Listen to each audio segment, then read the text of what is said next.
Good morning, class. We're going to continue reading Fahrenheit 451 on page 29. When we last left off, Clarice was gone, and Montag doesn't know what happened to her.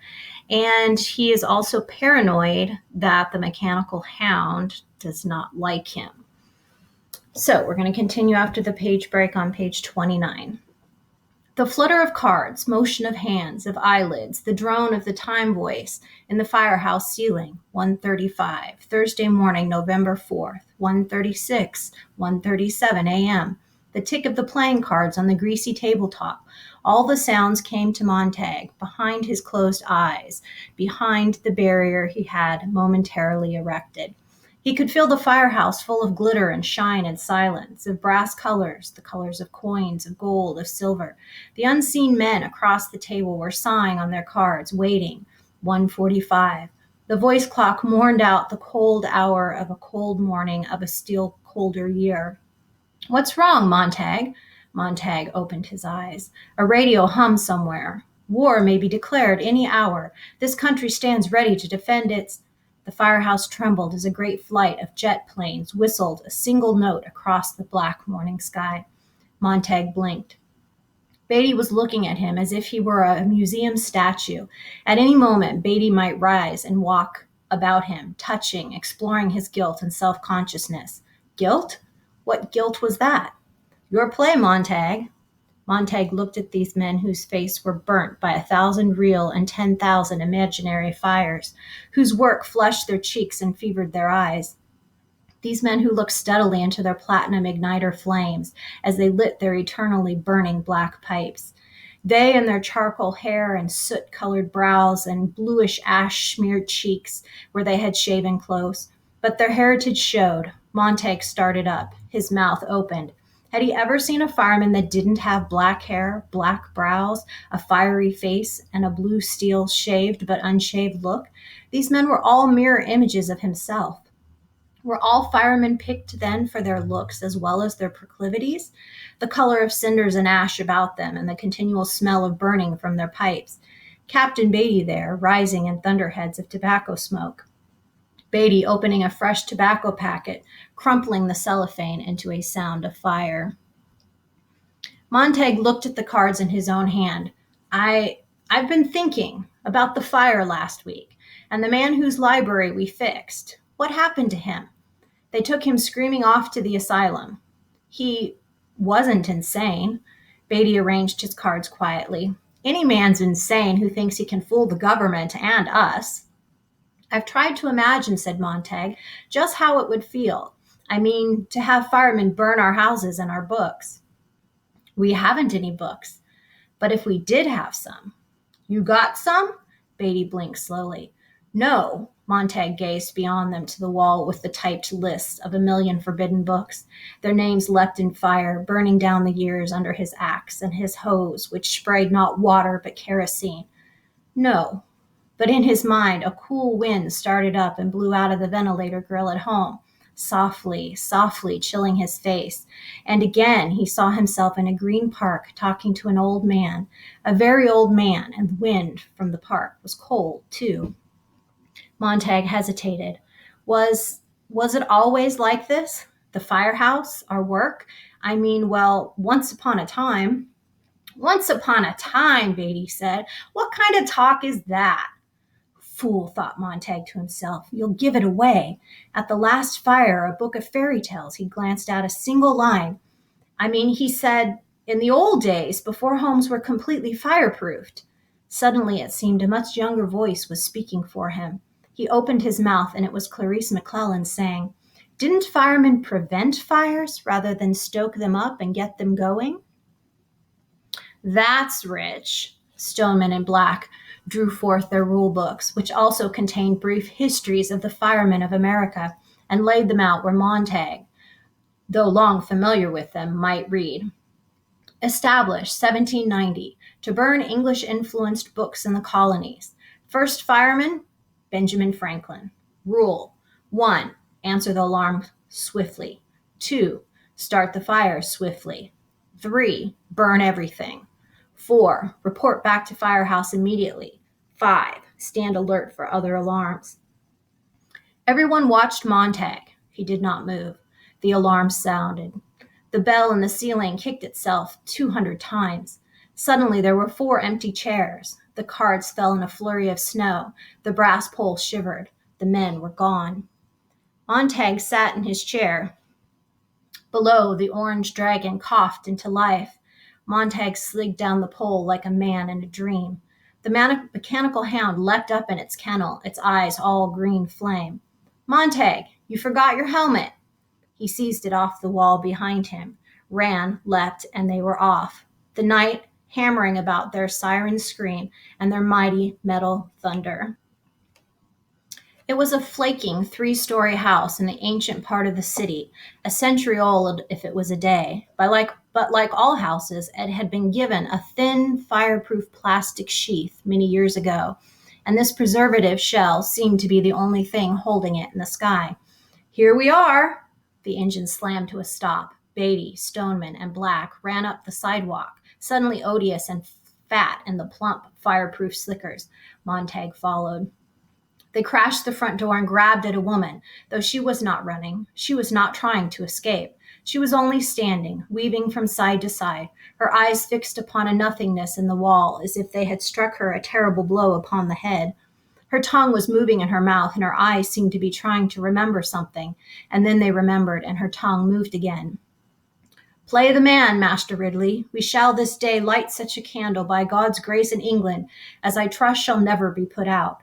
Enough of that, said Beatty. Where are they? He slapped her face with amazing objectivity and repeated the question. The old woman's eyes came to a focus upon Beatty. You know where they are. You wouldn't be here, she said. Stoneman held out the telephone alarm card with the complaint signed in telephone duplicate on the back. Have reason to suspect attic, 11 North Elm City, EB. That would be Mrs. Blake, my neighbor, said the woman, reading the initials. All right, men, let's get 'em.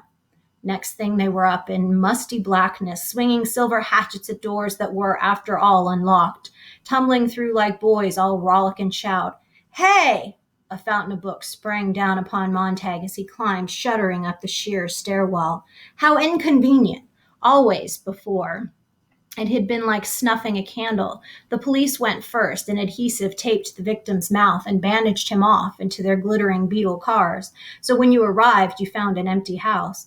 You weren't hurting anyone. You were hurting only things. And since things really couldn't be hurt, since things felt nothing, and things don't scream or whimper, as this woman might begin to scream and cry out, there was nothing to tease your conscience later. You were simply cleaning up, janitorial work essentially, everything to its proper place. Quick with the kerosene, who's got a match? But now, tonight, someone had slipped. This woman was spoiling the ritual. The men were making too much noise, laughing, joking to cover her terrible, accusing silence below. She made the empty rooms roar with accusation and shake down a fine dust of guilt that was sucked in their nostrils as they plunged about. It was neither cricket nor correct. Montag felt an immense irritation. She shouldn't be here on top of everything. Books bombarded his shoulders, his arms, his upturned face. A book alighted almost obediently, like a white pigeon in his hands, wings fluttering. In the dim, wavering light, a page hung open, and it was like a snowy feather, the words delicately painted thereon.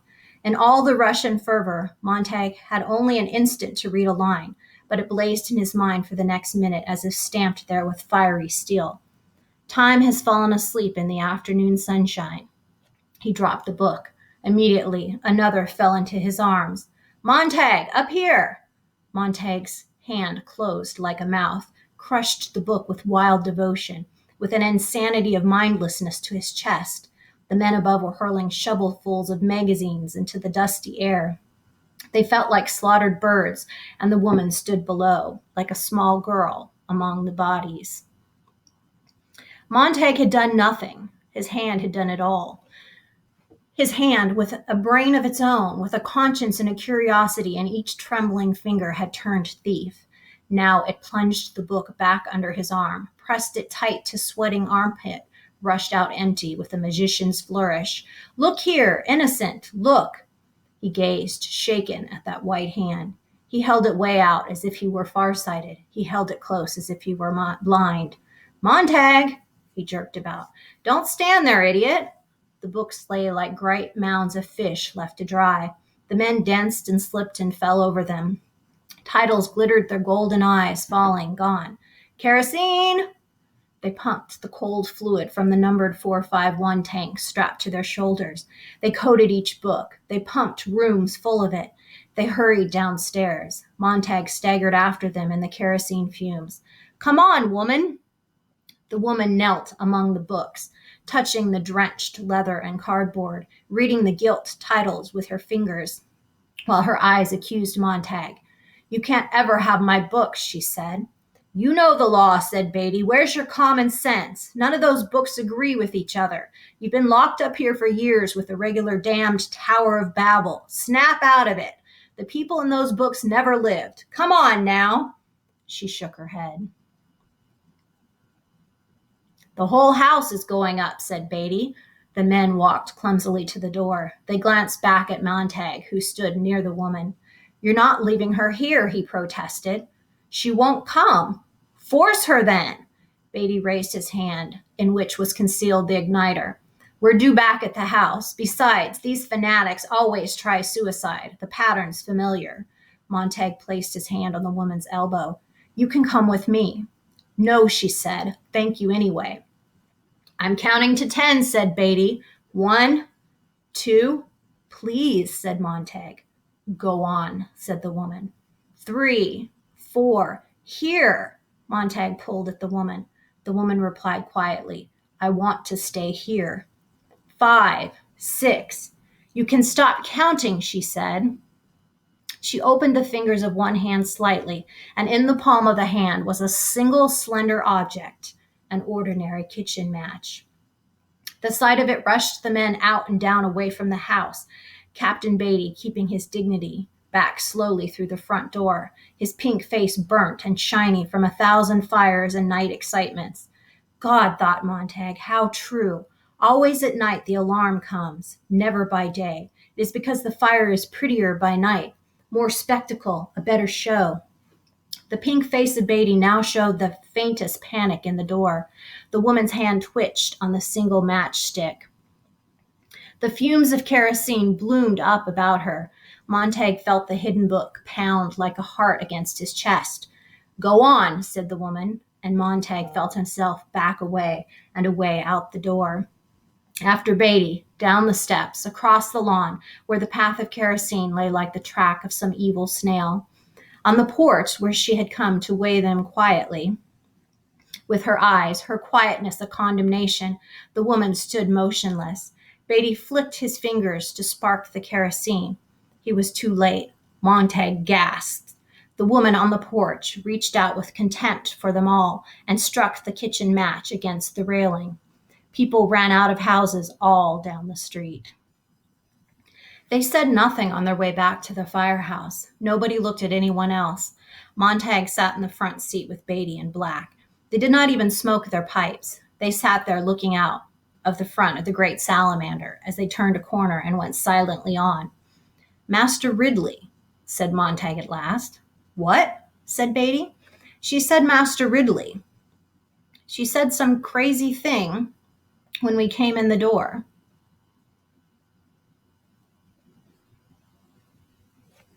Play the man, she said, Master Ridley. Something, something, something.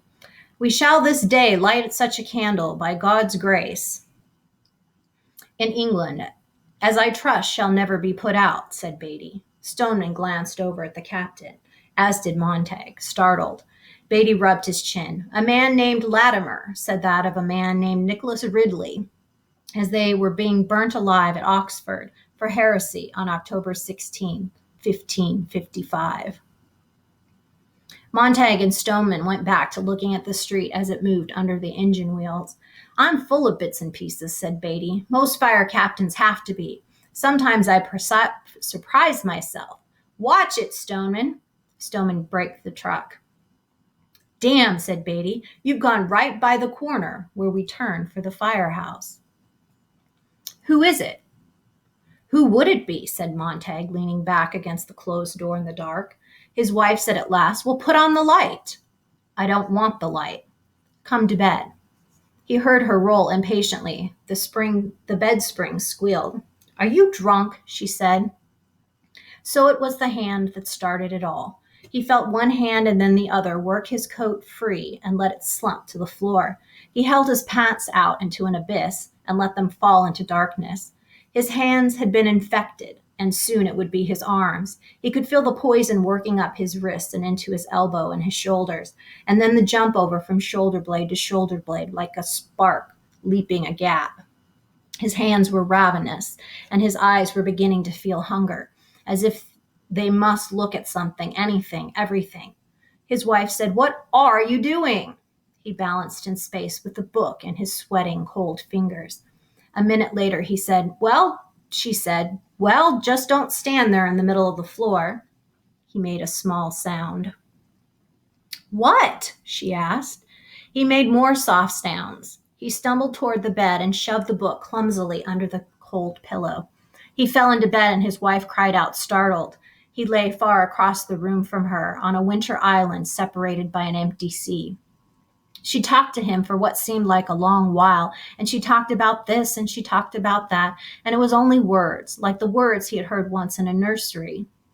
At a friend's house, a 2-year-old child building word patterns, talking jargon, making pretty sounds in the air. But Montag said nothing, and after a long while, when he only made the small sounds, he felt her move in the room and come to his bed and stand over him and put her hand down to feel his cheek. He knew that when he pulled her hand away from his face, it was wet. Late in the night, he looked over at Mildred. She was awake. There was a tiny dance of melody in the air. Her seashell was tamped in her ear again, and she was listening to far people and far places, her eyes wide and staring at the fathoms of blackness above her in the ceiling. Wasn't there an old joke about the wife who talked so much on the telephone that her desperate husband ran out to the nearest store and telephoned her to ask what was for dinner? Well, then why didn't he buy himself an audio seashell broadcasting station and talk to his wife late at night? Murmur, whisper, shout, scream, yell. But what would he whisper? What would he yell? What could he say? And suddenly she was so strange, he couldn't believe he knew her at all. He was in someone else's house, like those other jokes people told of the gentleman drunk, coming home late at night, unlocking the wrong door, entering a wrong room, and bedding with a stranger, and getting up earlier and going to work, and neither of them the wiser. "Millie?" he whispered. "What?" "I didn't mean to startle you. What I want to know is, well, when did we meet? And where?" "When did we meet for what?" she asked. "I mean originally." He knew she must be frowning in the dark. He clarified it. "The first time we ever met, where was it? And when?" "Why, it was at—" She stopped. "I don't know," she said. He was cold. "Can't you remember?" "It's been so long." "Only 10 years, that's all, only 10. Don't get excited, I'm trying to think." She laughed an odd little laugh that went up and up. "Funny, how funny not to remember where and when you met your husband or wife." He lay massaging his eyes, his brow, and the back of his neck slowly. He held both hands over his eyes and applied a steady pressure there, as if to crush memory into place. It was suddenly more important than any other thing in a lifetime that he knew where he had met Mildred. "It doesn't matter." She was up in the bathroom now, and he heard the water running and the swallowing sound she made. "No, I guess not," he said. He tried to count how many times she swallowed, and he thought of the visit from the 2 zinc oxide-faced men with the cigarettes in their straight-lined mouths and the electronic eye snake winding down into the layer upon layer of night and stone and stagnant spring water. And he wanted to call out to her, "How many have you taken tonight? The capsules, how many will you take later?" And not know. And so on every hour, or maybe not tonight, tomorrow night, and me not sleeping tonight or tomorrow night or any night for a long while, now that this has started. And he thought of her lying on the bed with the 2 technicians standing straight over her, not bent with concern, but only standing straight, arms folded. And he remembered thinking then that if she died, he was certain he wouldn't cry, for it would be the dying of an unknown, a street face, a newspaper image, and it was suddenly so very wrong that he had begun to cry, not at death, but the thought of not crying at death, a silly empty man near a silly empty woman, while the hungry snake made her still more empty. How do you get so empty? He wondered. What takes it out of you? And that awful flower the other day, the dandelion, it had summed up everything, hadn't it? What a shame. You're not in love with anyone. And why not? Well, wasn't there a wall between him and Mildred when you came down to it? Literally, not just one wall, but so far three, and expensive too. And the uncles, the aunts, the cousins, the nieces, the nephews that lived in those walls, the gibbering pack of tree apes that said nothing, nothing, nothing, and said it loud, loud, loud. He had taken to calling them relatives from the very first. How's Uncle Louis today? Who? And Aunt Mildred. The most significant memory he had of Mildred, really, was of a little girl in a forest without trees. How odd. Or rather, a little girl lost on a plateau where there used to be trees. You could feel the memory of their shapes all about, sitting in the center of the living room. The living room. What a good job of labeling that was. No matter when he came in, the walls were always talking to Mildred. Something must be done. Yes, something must be done. Well, let's not stand and